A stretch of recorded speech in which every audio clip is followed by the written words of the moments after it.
Amém. Vamos lá na nossa série de Gálatas, seguindo a exegese do livro de Gálatas. O tema que nós temos é liberdade e o nosso desafio hoje é o capítulo 3 de Gálatas. Abram, por favor, Gálatas capítulo 3. Diz assim: Ó Gálatas insensatos, quem os enfeitiçou? Não foi diante dos seus olhos que Jesus Cristo foi exposto como crucificado? Eu gostaria de saber apenas uma coisa: foi pela prática da lei que vocês receberam o Espírito ou pela fé naquilo que ouviram? Será que vocês são tão insensatos que, tendo começado pelo Espírito, querem agora se aperfeiçoar pelo esforço próprio? Será que foi inútil sofrerem tantas coisas? Se é que foi inútil. Aquele que dá o seu Espírito e opera milagres entre vocês, realiza essas coisas pela prática da lei ou pela fé com a qual receberam a palavra? Considerem o exemplo de Abraão. Ele creu em Deus e isso lhe foi acreditado como justiça.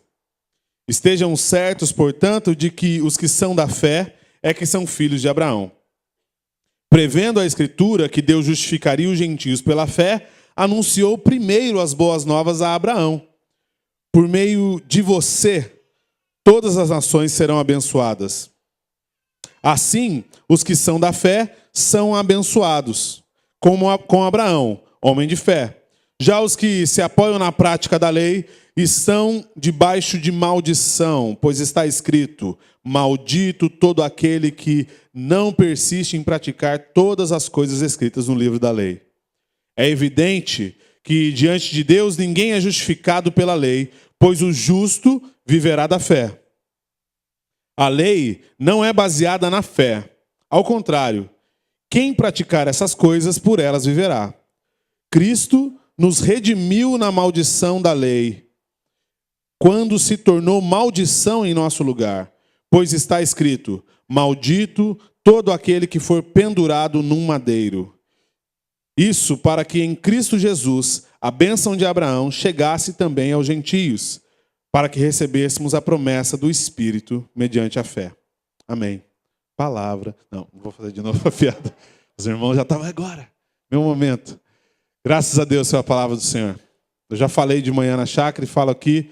Eu aprendi que toda boa pregação convém ler uma boa porção das Escrituras, porque se a pregação não prestar para nada, pelo menos a gente leu a Bíblia junto. E então a minha incapacidade fica redimida pela leitura da palavra de Deus.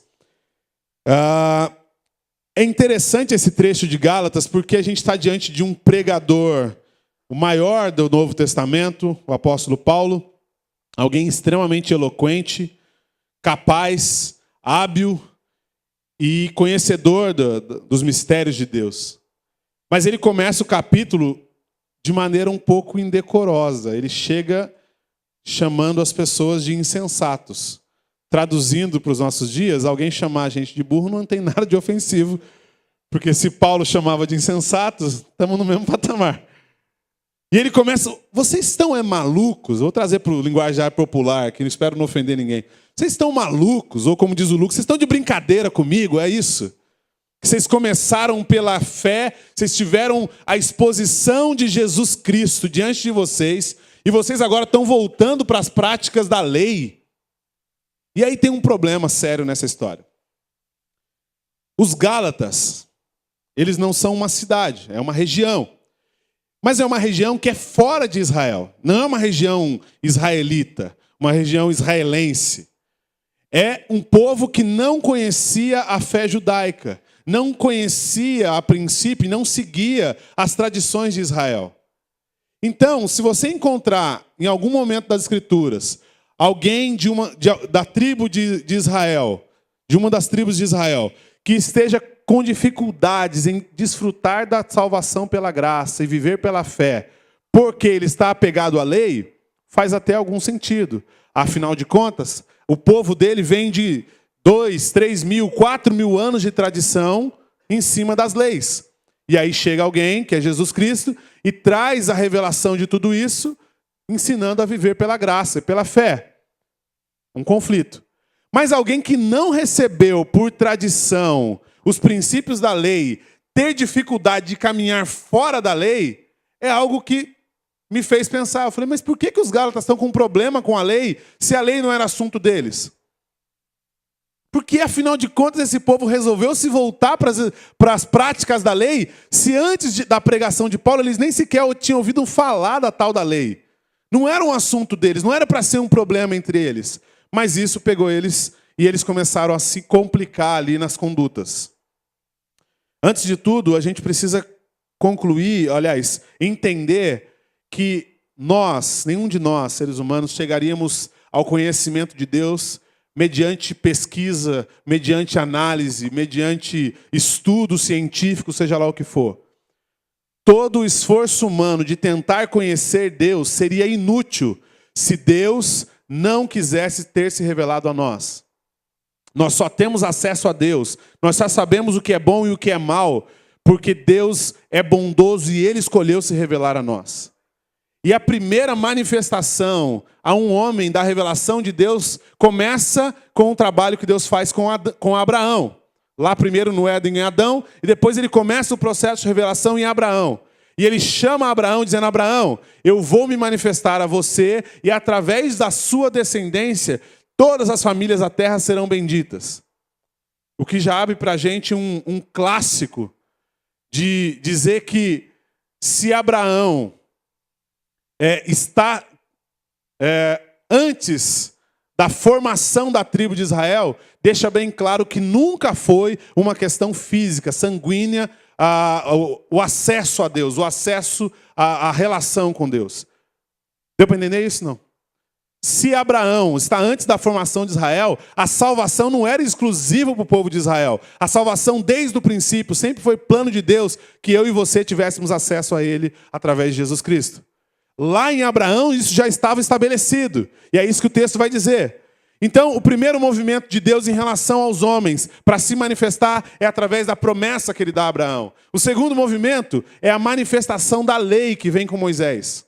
Quando Deus chama Moisés e fala, Moisés, escreve, porque eu quero que os meus filhos, aqueles que creem, caminhem segundo esses princípios aqui. E aí Moisés escreve e recebe de Deus direção e o povo passa a viver a partir da lei. Esse é o segundo movimento de Deus em direção a nós, para que nós o conhecêssemos. As práticas da lei, naquele contexto, revelavam uma parte do caráter de Deus. E aí, um terceiro momento são os profetas. Deus envia os profetas para exortar o povo para que voltem à obediência à lei, voltem à obediência ao relacionamento com Deus. E o quarto e último movimento de Deus em direção a nós é Jesus Cristo, o justo. O Todo-Poderoso se fez carne, se esvaziou e veio entre nós para dizer, ei, eu entendo a sua dor e o caminho até o Pai é a minha vida em você. Esse é o movimento de Deus em relação ao homem. Legal, mas o que isso tem a ver com o texto de Gálatas? O que está acontecendo aqui é que o povo de Gálatas, da Galácia, eles tinham recebido de Paulo uma explicação muito clara. Pensa num pregador bom. Pensa em alguém que tem a capacidade de explicar tão bem que parece que ele está desenhando, parece que ele está ilustrando, você quase que consegue ver. Eu tive bons professores na escola. Eu lembro de um professor de história que ele era muito bom. Tinha hora que eu sentia até cheiro dos ambientes que ele explicava, porque ele entrava com tanto detalhe, com tanta coisa, que eu aprendi muita coisa de história por causa disso. Aliás, eu tive agora em Waterloo, metido, hein? E aí eu lembrei da aula dele sobre a Batalha de Waterloo. Cara, é muito legal. Eu falei, gente, que privilégio. Mas a aula boa, assim, aquela explicação clara. E a pregação de Paulo era aquele negócio, porque ele fala assim, mas não foi diante de vocês que Jesus Cristo foi exposto como crucificado? Ele diz assim, diante de vocês, eu expliquei tão bem, que eu tenho certeza que vocês quase viram Jesus. Não seria absurdo afirmar que talvez Paulo tenha até desenhado na parede, falou assim, é assim que era a cruz, Jesus era mais ou menos assim. Tamanha era a capacidade que ele tinha de explicar a crucificação e a ressurreição de Jesus. E depois de ter tido encontro com isso, aquele povo falou assim, legal, Paulo, estou satisfeitíssimo pela graça, mas eu vou dar uma segurada na lei aqui, eu vou viver pela lei mesmo. Por que, afinal de contas, esse povo fez isso? Por que eles cometeram essa loucura de tentar se relacionar com Deus pelos méritos próprios? Talvez você esteja assistindo a gente pela internet ou você esteja aqui e você não tem ainda muito claro a sua relação com Deus. E você certamente deve ter ouvido alguma história de tradição, seja você já um cristão, convertido ou não, de que, cuidado, hein, Deus está vendo. Ou então, não faça assim porque Deus não se agrada. Ou faça assim porque Deus se agrada. Gente que vive a vida tentando conquistar o favor de Deus. Eu vou fazer coisas para chamar a atenção de Deus, para que então Deus se agrade de mim. Ou então não vou fazer as coisas erradas, para que Deus não fique bravo comigo e não me mande um raio na cabeça, porque Deus é todo-poderoso. Essa mentalidade de um Deus que está esperando você se comportar, para depois decidir como Ele vai te tratar, não é a mentalidade do Evangelho de Jesus Cristo. Essa mentalidade que espera você acertar ou errar, para então Deus decidir o que vai fazer com você, não é a palavra de Deus. Posso repetir mais uma vez para você. Se você acha que Deus está só esperando você acertar, ou só esperando você errar, para então interagir com você, você está equivocado. Isso não é a palavra de Deus. Olhar para qualquer trecho das Escrituras Sagradas sem ter Jesus como chave interpretativa é um equívoco. Vou dar um exemplo. Estava brincando no Hip Chora Menino, quarta-feira a gente está lá? Quarta, é. E aí eu falei para o Renan, explica a lei do levirato. Já aprendeu, Renan? Quer vir explicar aqui para os irmãos? De novo, Renan? Ei, Renan. Semana que vem o Renan não canta no louvor. Tá de castigo, tá de banco aí para aprender. Aí eu brinquei, Renan, explica a lei do levirato. Peguei uma lei lá que está dentro das 613 leis, 614 lá, e falei, Renan, explica aqui. Aí o Renan não soube. Aí eu citei uma lei qualquer, das muitas leis no livro de Levíticos. Qualquer um vai dizer assim, nossa, mas não faz sentido. Como que Deus permite um negócio desse? É que se olhar para aquilo ali, sem ter tido um encontro com Jesus, é uma lei que não faz sentido nenhum.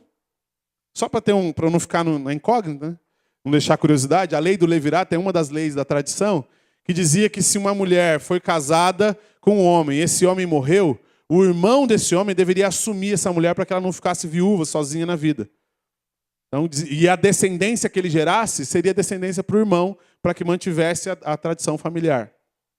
Era só uma forma de Deus cuidar do povo. Agora, vai interpretar isso sem conhecer a doçura que é Jesus Cristo. Vai interpretar isso com a mentalidade de um Deus punidor e castigador. Fica difícil.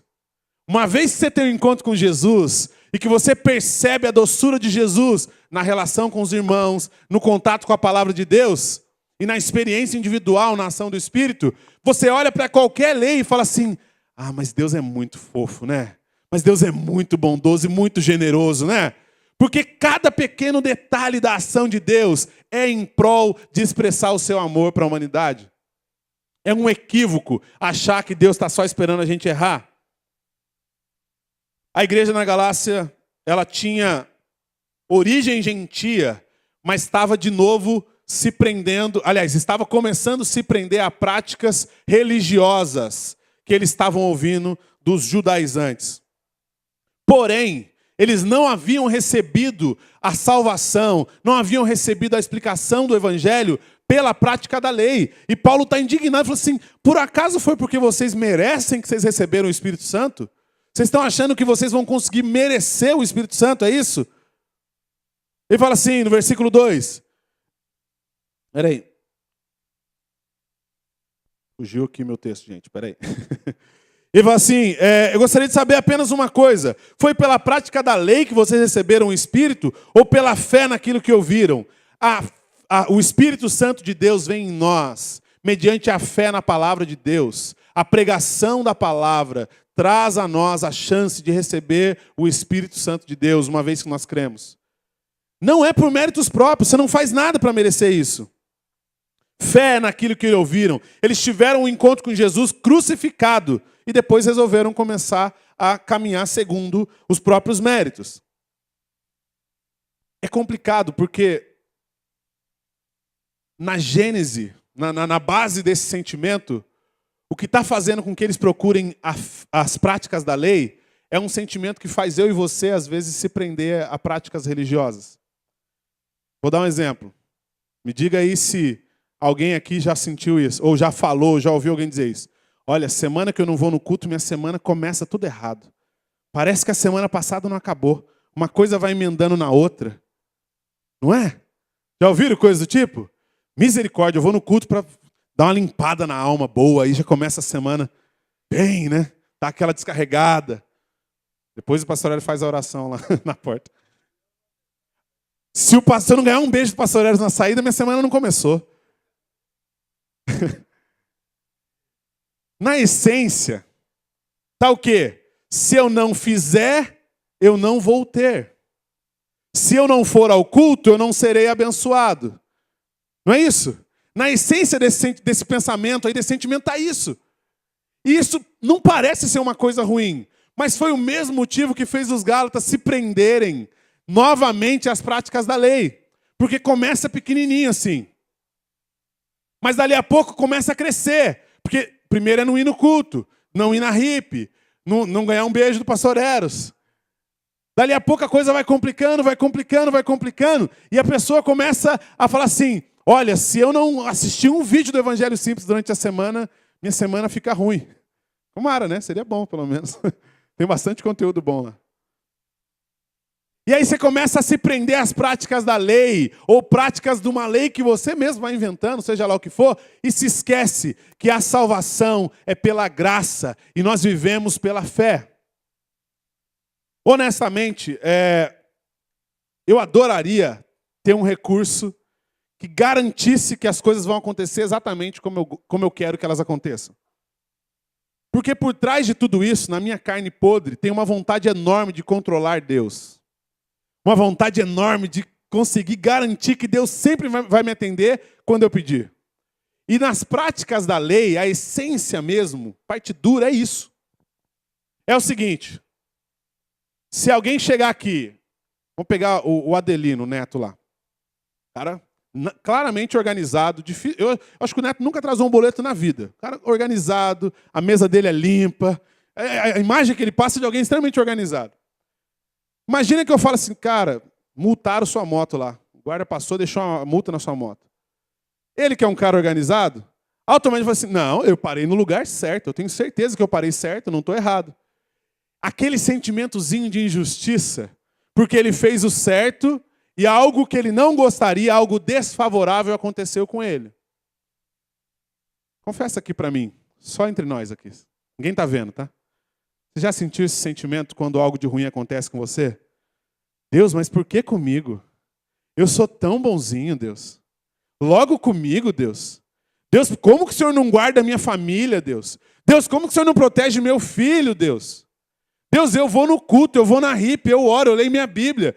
Eu faço tudo direitinho. Por que o Senhor deixa um negócio desse acontecer comigo, Deus? Sentiu ou não sentiu já esse sentimento? Eu senti esse sentimento recentemente. Estava na viagem, na última semana, minha filha... Aliás, antes da minha filha ficar doente, a Sara, minha cunhada, que estava com a gente, ficou doente. Aí deu um friozinho na barriga. Mas a Sara, 20 anos, sobrevive. Aí depois eu fiquei doente. Eu falei, bom, então é algo difícil. Eu sou meio casca grossa, eu tenho estômago de bode. Dificilmente, todo mundo passa mal, vomita, eu dou uma rota de Sara. É muito difícil eu passar mal. Acho que Deus já fez. Porque também quando eu passo mal, eu sou uma vergonha. Fico mole jogado lá. Então, é difícil passar mal. E aí eu falei, bom, se eu estou passando mal, ou a gente pegou uma intoxicação alimentar, ou, sei lá, alguma coisa mais grave. Quando foi no outro dia, aí eu passei mal um dia, fiz o casamento passando mal. No dia seguinte, a minha filha, tomando café no meu colo, começou a vomitar. E aí de novo, à tarde, depois de novo. Aí na terceira vez, quem tem filho sabe. Ai, Deus, eu estou fora de casa. Como é que eu vou fazer com a minha filha doente aqui, todo mundo passando mal, e eu fora do meu país, aí você fica pensando como é que vai fazer, e pensa em médico, eu não falo o idioma, mesmo que tem gente para ajudar, é aquele desafio. E aí eu fiz uma oração, irmãos, que eu só confesso, porque tá só entre nós e o pessoal da internet. Só entre nós eu vou confessar. Eu fiz uma oração de fariseu daquelas. Falei assim, Deus... Eu saí do meu país e larguei tudo para vir aqui fazer a sua obra. O Senhor não vai curar minha filha. Eu acabei de falar, mas que vergonha que deu. Mas que vergonha. Eu acabei de falar, eu falei, não acredito. Eu não estou acreditando num negócio desse, que eu falei isso. Aí, na hora, eu fiquei pensando, eu fiquei ouvindo Deus falar comigo assim, o quê? Ah, então é assim? Você fez algo por mim, você acha que agora eu sou seu refém? Você não fez por mim, você tem um privilégio de ter a chance de falar do amor. O privilégio de sair de lá de Taubaté para falar do evangelho aqui. Está achando que está me comprando de alguma forma? O que estava por trás desse meu sentimento, querido? É o sentimento que toma a gente de vez em quando as coisas acontecem, a gente fala assim, mas eu fiz tudo certo. É o mesmo sentimento que faz a gente querer caminhar por lei para que não aconteça nada de mal. E é o sentimento que estava no coração desses homens, dos Gálatas. Porque eles falam assim, eu vou obedecer a lei e vou seguir tudo certinho, porque aí não vai dar nada de errado comigo, né? Porque eu tenho controle da situação. Eu vou conseguir convencer Deus de fazer aquilo que eu quero, porque eu fiz os rituais conforme Ele manda. Então, se eu seguir os protocolos, obedecer as regras e seguir as leis, claro que eu tenho Deus no meu controle. Então, é mais seguro caminhar na lei do que caminhar na graça, caminhar na fé. Eu acho, às vezes, que algumas das nossas igrejas, às vezes, se parecem assim. As nossas igrejas, que eu digo, igrejas evangélicas no Brasil. Eu acho que, às vezes, eu já vi que algumas ministrações de louvor se parecem muito mais com os profetas de Baal do que com a oração de Elias. Ó Deus, vem sobre nós, vem, vem, vem. Deus, vem agora porque nós queremos o teu poder, o teu poder, o teu poder, o teu poder. E aí eu olho para os profetas de Baal orando lá em 1 Reis 18, e eu vejo eles se batendo, se arrebentando, e se jogando no chão, e implorando. E quando Elias vai orar, ele faz uma oração simples. Antes de tudo, ele organiza o altar, e ele faz uma oração simples. Senhor, traduzindo para o nosso linguagem, teu altar, o povo está aí, faz aquilo que o Senhor faz melhor, que é amar o seu povo, Senhor. Manda o teu sinal. O fogo veio e consumiu. Quem não conhece a história, depois a gente pode explicar, dá uma lida lá, 1 Reis 18. E eu acho que, na essência dos nossos comportamentos, às vezes, tem muito mais tentativa de obedecer e caminhar pela lei e pelas regras, e pelo que a gente acha justo, humanamente falando, do que caminhar pela fé. Porque caminhar pela fé é caminhar com a consciência de que eu sou filho. Mas eu não tenho garantias humanas. A garantia é Jesus Cristo crucificado e ressurreto. E eu me apoio nisso. Essa é a nossa paz, essa é a nossa alegria. Meu Deus, que alegria fantástica. Porque a garantia de que eu sou filho não está em mim, porque eu me conheço e eu sei que eu vou estragar tudo se ficar na minha mão. Deus bondoso e amoroso como é, nos salvou e não deixou para nós a chance de estragar tudo. E eu vejo que a prisão de caminhar pela lei faz com que a gente tente copiar os comportamentos de Jesus. E a vida de Jesus não foi feita para ser copiada. Calma, não estou falando nenhuma heresia. Eu sei que incomoda alguns. Cristo não foi feito para ser copiado. A nossa vida é o Cristo vivendo em nós e manifestado através de nós. Não é para olhar para Jesus e falar, vou fazer igual. É olhar para Jesus e falar assim, eu vou me aproximar dele. Porque pelas Escrituras e pela ação do Espírito, quando eu me aproximo dele, ele vive em mim e ele é fiel para obedecer a lei. É o Cristo em mim que faz as coisas funcionarem e não eu longe do Cristo tentando copiá-lo. Porque tentar copiar o Cristo é no mínimo uma aberração. O Renan anda sempre com a gente. Está sempre com todo mundo aqui. Cara muito simpático, muito querido. Eu amo muito o Renan. Mas seria muito ridículo o Renan tentar copiar o comportamento da minha filha para que eu o amasse mais. Já imaginou o Renan? Papai. Um lacinho no cabelo, igual a minha filha. Isso é muito ridículo. Por quê? Porque ele não é meu filho. Então, se eu ficar tentando copiar Jesus e tentando agradar a Deus pela prática da lei, Eu vou ser no máximo alguém muito ridículo.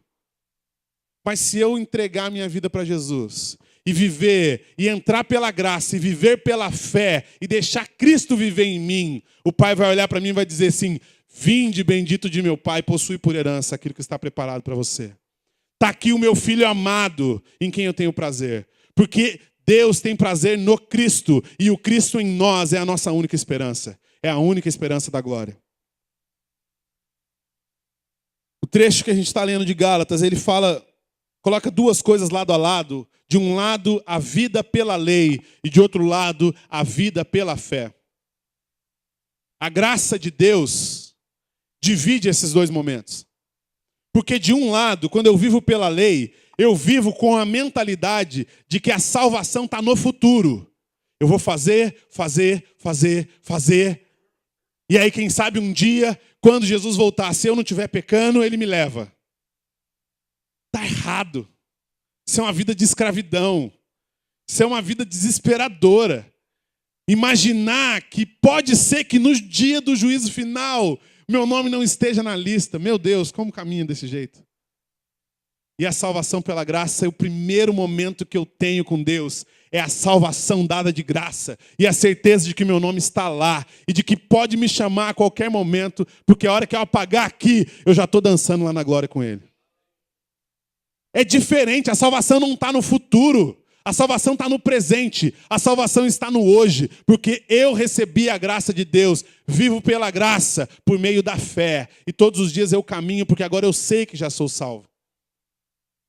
De um lado, uma prática da lei que vai gerar uma consciência pesada ou um orgulho falso, fundamentado em méritos humanos.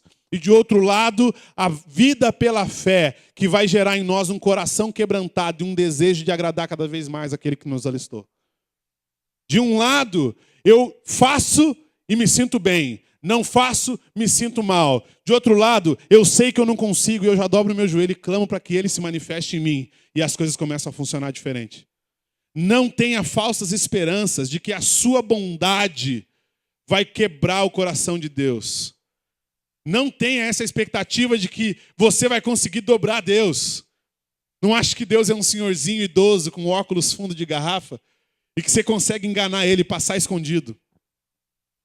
A minha filha, a gente está ensinando ela a não entrar na cozinha. Estava contando para a Natália e para a Pri. Ela anda agora, aí é difícil. Então, filha, cozinha não é lugar de criança, não vai. Aí ensina 60 vezes por dia. E é muito engraçado, porque quando ela vai chegando na cozinha, a gente fala, cozinha, ela responde, não.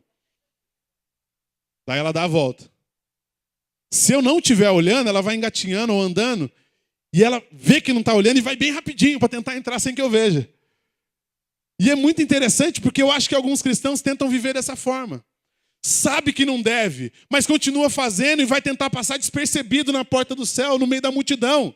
Não tem salvação se não for pela graça e mediante Jesus Cristo, pela fé em Jesus Cristo. Não tem como conseguir passar por trás assim ó, e enganar Deus. Ele sabe de todas as coisas. Quem vive pela lei, vive fugindo do assunto com Deus quando se trata dos seus pecados. Como é que eu sei se eu estou vivendo pela lei? Simples. Você fala com Deus abertamente sobre seus pecados e suas tentações? Não, eu falo só quando eu acerto.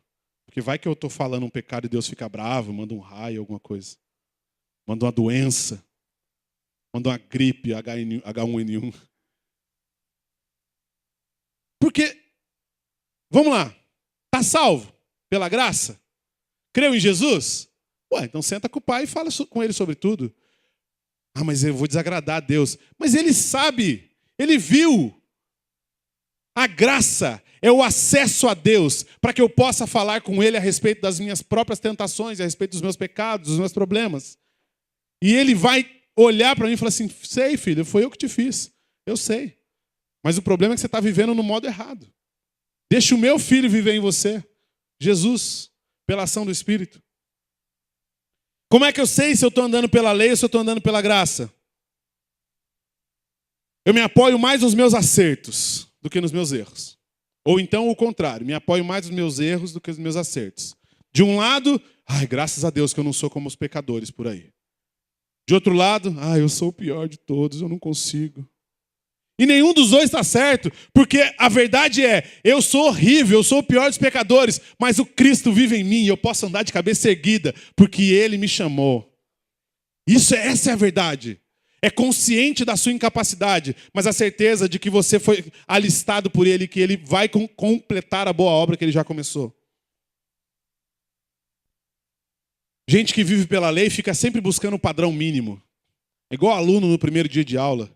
Quem é professor sabe disso. Primeira pergunta de um aluno no primeiro dia de aula: quantas faltas eu posso ter? Você veio aqui para faltar? É ou não é a mesma coisa? Gente que pergunta assim: ouvir música do mundo é pecado? Fazer tatuagem é pecado? Eu não sei o que é pecado? Ué, por que você quer saber o que é pecado? Você não vai ver pelo pecado. Você vai ver pela salvação. Você devia perguntar assim: como eu conheço mais a Deus? Como eu fico mais próximo de Jesus? Como eu entendo mais a Bíblia? Como eu leio mais as Escrituras? Como eu amo mais o meu irmão? Porque você fica concentrado nas coisas que você não pode fazer, em vez de se concentrar naquilo que Cristo te deu de graça, que é a salvação e o privilégio de amar, segundo como Ele amou. Quem vive pela lei, vive pelo que não pode. Não pode, mas eu fiz só hoje. É igual a gente que faz dieta. Só hoje. Impressionante. Posta na segunda-feira uma foto de começando a dieta. Na terça-feira, só um pezinho na jaca de leve. Hoje, jacando total. Hashtag vida leve, hashtag vida fit, hashtag vida não sei o que mais, e vai embora. O pessoal de internet sabe o que eu estou falando. Quem vive pela lei tem a falsa esperança de que em algum momento Deus vai te olhar e ver que você merece ser abençoado. Não, uma hora Deus vai ver, Ele está vendo, Deus está vendo que eu estou sofrendo, uma hora Ele vai me abençoar. Irmão, se Deus for te abençoar é porque Ele decidiu e não porque você merece. Porque por méritos, o que nós receberíamos de Deus é inferno, é condenação. Tem uma música que fala: restitui, quero de volta o que é meu. Pega o inferno. É isso que é seu. Vai lá, só pegar. O que é seu é o inferno. O que é de Jesus Cristo e daqueles que estão em Cristo é a glória do Pai e a eternidade gozando dos prazeres com o Pai. É diferente. Não é por mérito humano, não é porque você conseguiu obedecer o maior número de regras. Não é prova de escola, sabe? É 60 questões, acertei 15, então estou mais perto. O outro só acertou 12, entrei no céu, o outro ficou no purgatório. Não tem isso. A vida com Deus é ou eu estou em Cristo ou eu não estou salvo. E esse assunto, se você não resolveu, você precisa resolver urgente. Se você não tem certeza se você está em Cristo, você precisa resolver isso urgentemente. Os Gálatas estavam tentando conquistar aquilo que já foi conquistado. E o problema de viver assim é que o texto diz, no versículo 13, que quem vive pela lei vive em maldição. Ou seja, vive incapaz de desfrutar da bênção. Isso é muito grave. Conquistar o que já foi conquistado. Tem uma história que é uma ilustração, vai ajudar a entender. Imagina que a minha filha já cresceu, tá? A jovenzinha, tá com uns 15, 16 anos. De repente, no meio da noite, eu ouço um barulho na sala. Aí vou lá de porrete na mão para pegar o bandido. Quando chego, tá minha filha tentando tirar a TV da parede. Que isso, Mariana? Pai, desculpa, você me pegou, eu estava roubando a TV. Roubando a TV? Eu quero uma TV no meu quarto. Mas por que você quer pegar a TV da sala e pôr no seu quarto? É porque eu quero uma TV para mim.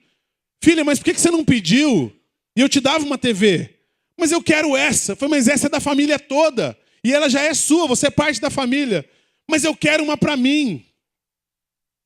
Ou então, trabalha, junta o dinheirinho, as mesadas, e chega, pai, tá aqui o dinheiro, eu quero comprar a TV. O quê? Qual TV?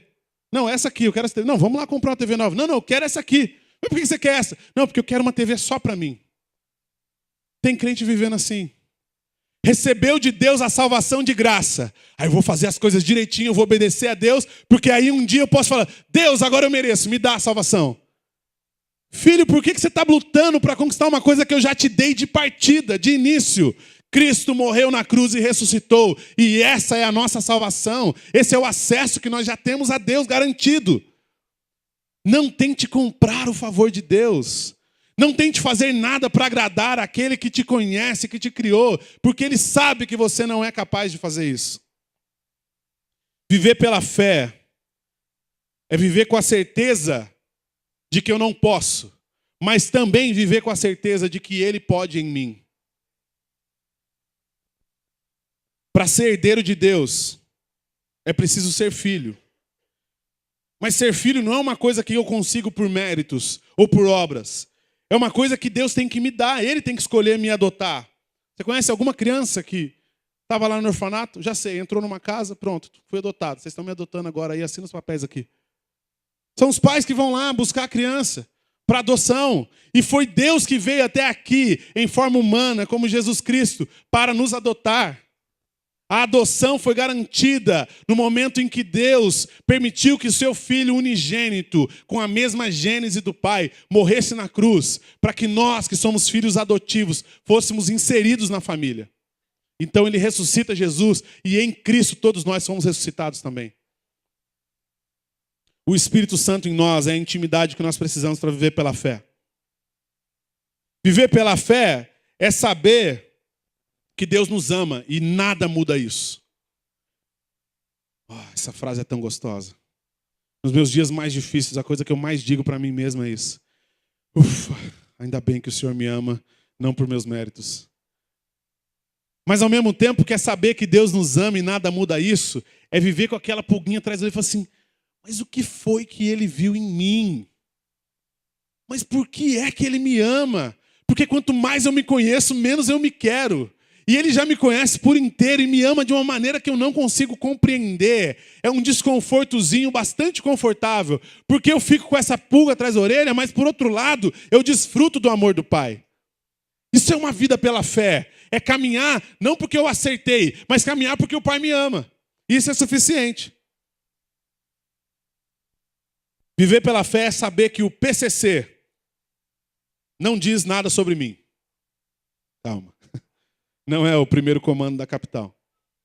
PCC são as pessoas, as coisas e as circunstâncias. Não deixe que essas coisas te definam.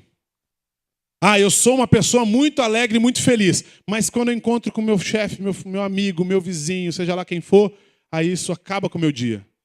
Mas Deus te ama e expressou esse amor em Jesus Cristo. Mas é que fulano me tira do sério. Mas é só uma pessoa. Eu queria ser feliz, mas eu não estou namorando, não estou casado, não estou com fulano, não estou com cicrano. E aí você vai deixar uma pessoa definir quem você é e como você se comporta? Olha, eu queria muito desfrutar de tudo isso, mas eu não tenho um carro. E como eu não tenho um carro, não vai dar certo. Você vai deixar uma coisa definir quem você é. Uma pessoa, uma coisa vai definir quem você é. Olha, eu estou muito feliz, estou muito alegre, mas hoje eu tive uma notícia triste, que o dólar subiu demais, meu dinheiro desvalorizou. Você vai deixar uma circunstância definir como você age? Viver pela fé não é viver por circunstâncias, não é viver por coisas, não é viver por pessoas, é viver por Cristo e ter uma vida constante em Cristo e ver o propósito de Deus revelado em você. É entender que Jesus Cristo é o cumprimento máximo da revelação de Deus para nós e nós devemos segui-lo, porque nós somos parte dessa revelação para as demais pessoas. Eu não sei se você entendeu isso, mas isso é um desafio gigantesco. Tem gente aí do seu lado que ainda não se entregou completamente a Jesus, porque está aguardando uma revelação mais clara do Cristo através da sua vida. Porque se você estiver em Cristo, e Cristo em você, a manifestação do Cristo em você vai abrir oportunidade para que outras pessoas possam crer.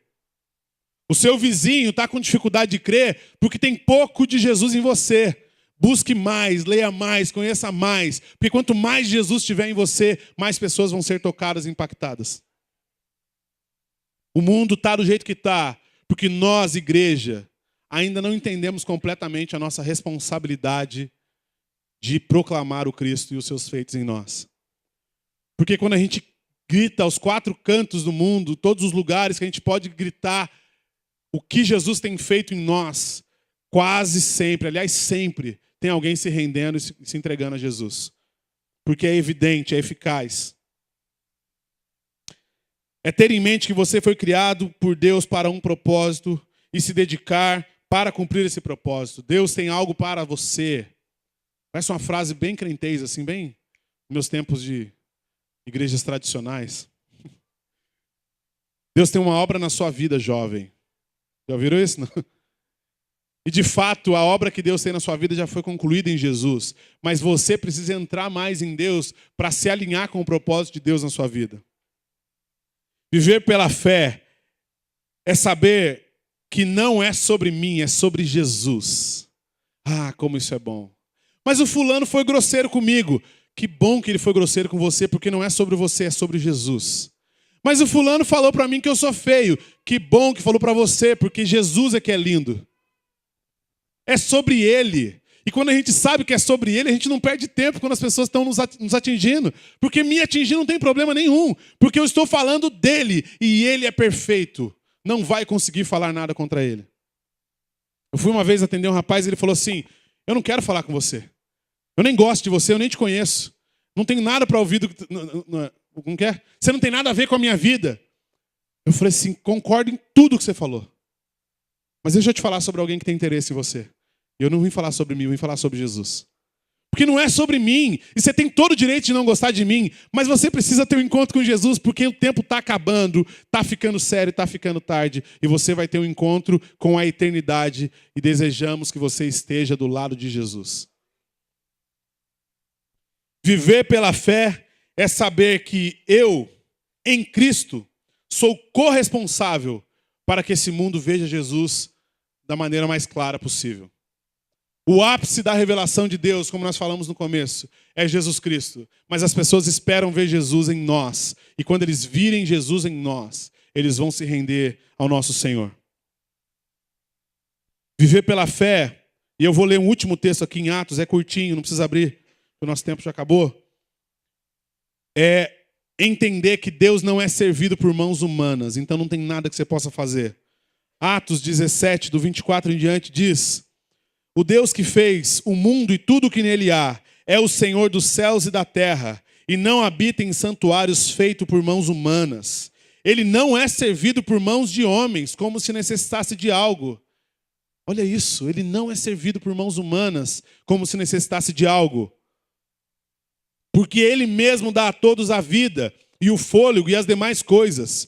De um só fez ele todos os povos, para que povoassem toda a terra, tendo determinado os tempos anteriormente estabelecidos e os lugares exatos em que deveriam habitar. Deus fez isso para que os homens o buscassem e talvez, tateando, pudessem encontrá-lo, embora não esteja longe de cada um de nós, pois nele vivemos, nos movemos e existimos. Como disseram alguns dos poetas de vocês, também somos descendência dele. Assim, visto que somos descendência de Deus, não devemos pensar que a divindade é semelhante a uma escultura de ouro, prata ou pedra, feita pela arte ou a imaginação de um homem. No passado, Deus não levou em conta essa ignorância, mas ordena agora a todos, em todo lugar, que se arrependam. Se eu e você temos vivido pela lei, ou temos vivido apartado de Deus, só cabe a nós uma coisa: um arrependimento sincero, genuíno diante do Senhor. E a oração e o clamor para que Ele nos salve. Para que de maneira sobrenatural Ele transforme o nosso coração de pedra em coração de carne e nos faça viver para Ele. O motivo da gente expor o texto de Gálatas é trazer liberdade. Seja liberdade para você que se considera um cristão, mas tem vivido em religiosidade, preso à lei. Ou seja, liberdade para você que ainda não teve um encontro com Jesus e acha que está livre, mas na verdade é escravo das suas vontades e precisa de Jesus para transformar você. Liberdade. A liberdade está em Cristo Jesus. A liberdade está na graça dada por Deus mediante Cristo Jesus, e nós caminhamos todos os dias pela fé em Cristo Jesus. É uma decisão. Uma vez que recebemos de Deus a salvação pela graça, nós caminhamos em fé.